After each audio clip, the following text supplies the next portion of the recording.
Ayan, may pasilip, diba? So, hello beautiful! Today ay mag-arrange ako ng Encantadia arrangement using the Astrophytum asterias. And I have here ito yung una kong pot na ginamit, pero iniba ko din kasi hindi ko alam kung saan ako mag-a-arrange kasi hindi ko makuha yung gusto kong ganap sa arrangement ko. So, ayan. So, I'm just using my Greedy Soil Mix, 50% organic and 50% inorganic. Ayan, I'm using a perlite for inorganic, and for the organic, the Lomsol, the peat moss, the CRH, and cocoa peat. Ayan. So, ito, nilagyan ko din to ng bunny poop as fertilizer, and also sprinkle ng Starkel G and vermiculite. So, ayan. So, sa ilalim, yung old soil mix ko lang po para syempre makatipid ako sa soil mix dahil magastos din talaga ang soil mix. Ayan. So, today, naisip ko mag-arrange na Encantadia yung title. So, actually, upon my work, nag-research din ako kay BFF Google ng mga arrangement. So, from that, mukhang kailangan ko gumamit ng sand kasi nung nanood ako ng mga arrangement, usually sa mga US, yung mga vlogger ng mga succulent arrangement, they use the sand talaga. Originally, sila talaga yun. So, syempre, napapanood din natin. So, mukhang kailangan ko nga talaga kasi yung arrangement ko ng Under the Sea is parang kulang. So, ayun, naisip ko para mas maganda tingnan dahil maganda yung mga gawa ng mga napapanood natin vlogger sa US, yung mga succulent arrangement, kailangan ko nga talaga sigurong gumamit ng sand. And also, when you want a beautiful arrangement, you have to buy yung mga gusto mong ganap sa iyong arrangement para maganda. Diba? Ayan. So, bumili ako ng house and lot. Ayan. Charot. House and lot. So, this is 120 pesos. Kapag nag-search kayo kay Shopee, marami naman actually. And then, the 3 fairies. So, ina-assemble ko na yung gusto kong mangyari dito sa pot na ito. So, yung pot na ito, nabili ko lang sa DIY. It's like 60 pesos lang yata. Bumili ako ng 3. Sabi ko, pang astro ko gagamitin. Kahit hindi pa ako bumibili ng astro, sabi ko, pang astro to. And, ayun, naisip ko na lang din na ito na lang gamitin para magawa ko yung gusto kong arrangement. Ayan. So, bumili din ako ng sand, iba't ibang kulay. Mura lang naman kasi yung sand. Pero if you would ask me, makakapagpaugat po ba yan as toppers? Hindi po. Pang-design lang po siya talaga. But, you can use the sand for your soil mix to be more gritty. Ayan. So, ayan, nag-sprinkle na ako ng green na sand. It served as a grass, syempre, and leaves, diba? So, ayan, nakapaligid siya sa bahay. And andyan si pink na fairy. So, upon searching, kung totoo ba ang mga fairies, diba? So, mga bagets pa lang tayo. Ang alam natin sa fairies, beautiful, kumikintab, maganda, lumilipad, tapos mga dwarf size, diba? Ganyan yung alam natin sa mga fairies, and there's lots of movies and kwento about the fairies. So, sabi, it's a mythical creatures belonging to the ancient folklore. So, usually known for having magical powers, sometimes dwarf size in appearance, and characterized as beautiful and handsome. So, ayan yung mga usually na natatandaan natin na kwento sa mga fairies, diba? So, ayan. So, pinumpisahan ko ng itanim itong Astrophytum na super kabuto.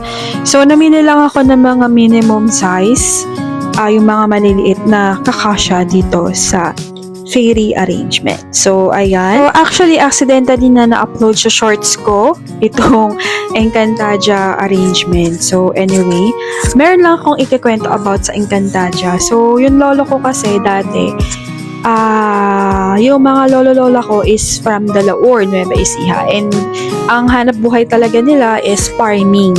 So, meron din kami mga poultry, ganyan-ganyan. So, yung nanay ko yung nagmana ng pagiging farmer. So, nagsisibuyas, ganyan, sili, mga gulay, ganyan. So, sabi nung lolo ko, nakakita siya ng Encantadia sa bukid. Kasi, usually daw, ang mga Encantadia, hindi ko alam kung naniniwala kayo.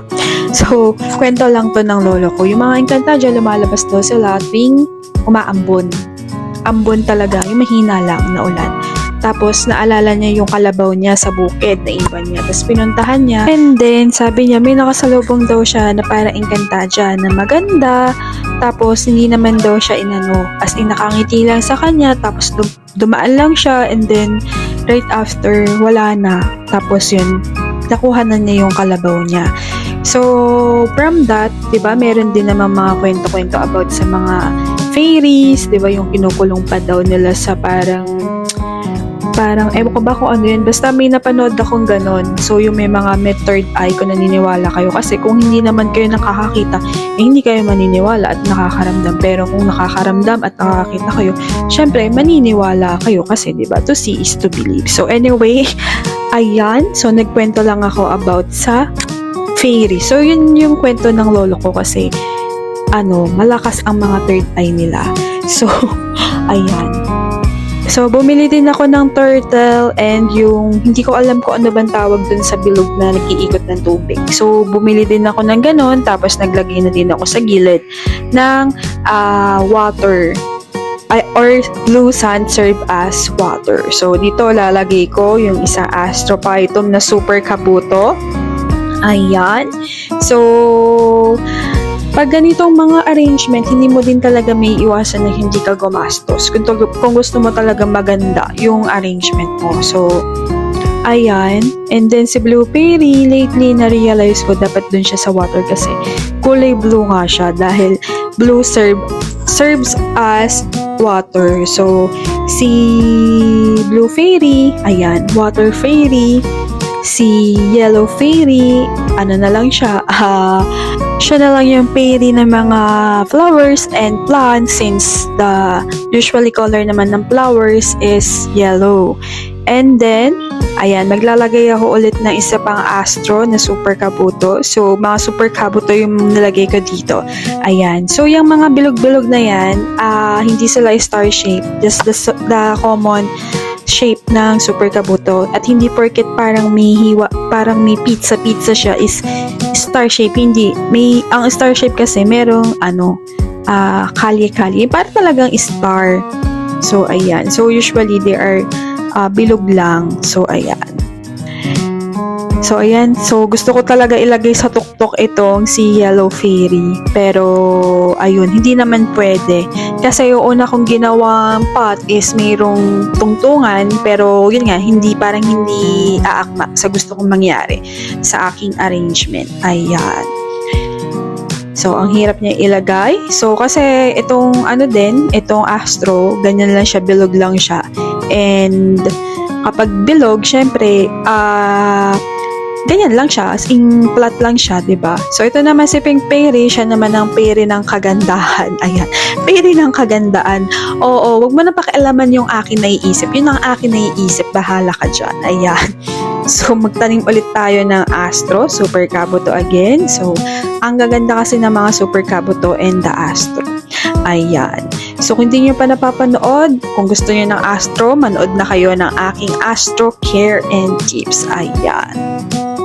So, malapit na matapos itong aking fairy arrangement. Tapos, kinuha ko yung isang bridge doon sa under the sea arrangement. Kasi, dalawa yung bridge at hindi ko alam kung paano ko i-ano yun. So, baka sakto, dito na lang siya sa isa para may pa-bridge yung bahay ng mga fairy. So, ayan, nagtanim na ako ulit ng astro. And then, dun ko ilalagay sa gawin na yun, si fairy. Ayan. So, malapit na matapos itong aking astro fairy arrangement. So, actually, may nakita pa akong gusto kong i-arrange yung mga ibang fairies naman. Yung sila Tinkerbell. merong set kasi na ganun mura lang. So sabi ko, maganda ka kung gumawa din ng arrangement na yun ang gagamitin. So abangan sa mga susunod. So naglagay lang ako dito ng lupa para tumuntong yung isang fairy. Ayan. So ako usually Shopee yung gamit ko pag-order online. Marami kayong makikita na pwede nyong gamitin pang arrangement. So usually kasi yung mga ganito is ginagamit sa alam niyo sa mga engineer ba yun yung nagdi-design or basta yung kunwari gagawa sila ng specific na building, tas yun yung ginagamit. Ganyan yung mga ginagamit nila. Ayan. So dapat ito Encantadia team na siguro kulang pa ng isa, 'di ba? 4 kasi sila yung Encantadia. So ayun, yun nga lang, it's the apoy, the water, lupa, at saka hangin, 'di ba? So meron tayong blue, wala nga lang yung iba. So siguro dagdagan pa natin ng isa para 4 sila, para Encantadia team talaga. Ayan. So sino ang fan ng Encantadia? Ayan. Labas ang mga fan ng Encantadia dyan, Charis. Ayan. So I hope nag-enjoy kayo sa ating simple repotting at nagustuhan nyo itong aking fairy astro arrangement. So if you do, please don't forget to hit the like and subscribe button. Ayan. So see you again. Sorry na kung puro repotting, at least na iba naman ngayon with arrangement, repotting with arrangement, diba? So ayan. So see you again tomorrow at 7 p.m. and thank you for watching at Everything Nice at Mitch Succulent Love. Your nurse Plantita saying God bless po at laging mag-ingat, and thank you for your support to my channel. Ayan. And thank you sa mga solid nating commenters and likers. Si Ma'am Cloud Bautista, si Ma'am Babylin Nazarita, si Ma'am Lulu, ayan, and Ma'am Areza, ayan. Ronald Repuesto, Luisa Abejo, Patted Sunshine, Randy Suarez, Ma'am Nancy Balustre, Marvic Pugwal, Ate Joe, ayan. So bukas, Sunday at lunch, abangan nyo ang ating shoutout. Complete list po iyan. So wag kayong bibitaw. So see you again tomorrow at 12 noon and of course at 7 p.m. Thank you so much and God bless!